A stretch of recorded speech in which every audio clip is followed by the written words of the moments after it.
Friday Night Fishes number 21.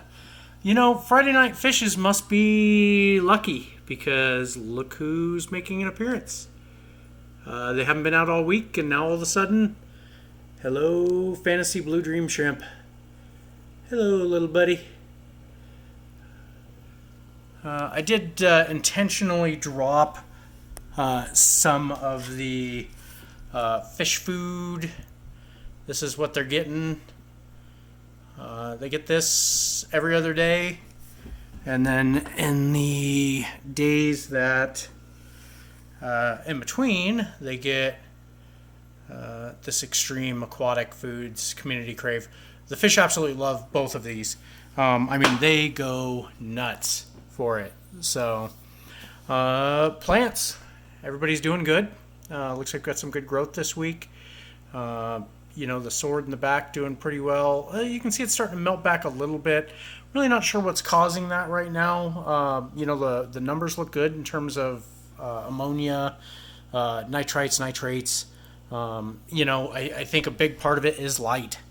This one Marine Land inexpensive LED light, is just not cutting it. I think the par level is probably pretty low. That being the case, it doesn't penetrate all the way down to some of these lower plants, so we're seeing a little bit less growth than we typically would. These guys in the front, you can see the tops starting to bush out again here, right? So that's a pretty good indication based on what they did last time that they're just going to go nuts again. And then shoot straight for the surface. I think they kind of bush up like that and then shoot up afterwards. Checking on the new plants here along the front. Look like they're doing pretty well. I did go ahead and grab some, replant them. That one right there, that Shadow's hiding behind the Corey. Hello, Shadow. Is doing a lot better. I let it float on the surface most of the week. And it looked like it started to have some roots shooting off the bottom, so I went ahead and just grabbed the tweezers, replanted it, and it looks like it's doing pretty well. So definitely happy with some of the growth that we're seeing this week. Again, check nitrates, ammonias, everything looks good. I would like to get an API master test kit though, and switch over to doing drops. I don't know what it is, I just don't trust the strips.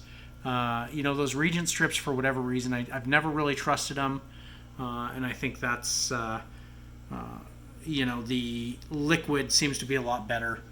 You'll also notice there's a lot less snails. I wish I could attribute that to the assassin snails. However, it's not them. It's me. Every time I see any along this front glass, I've been pulling them off. And tossing them in what is going to become the worm bucket.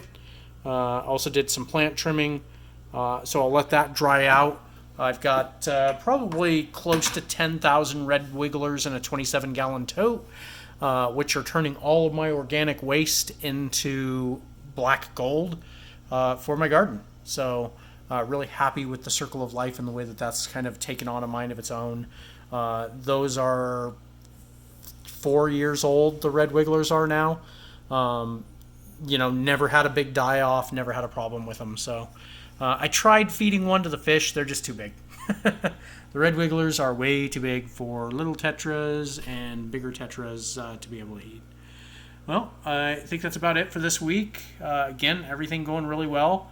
Plant growth starting to really come into its own. So hoping a lot of this will fill in.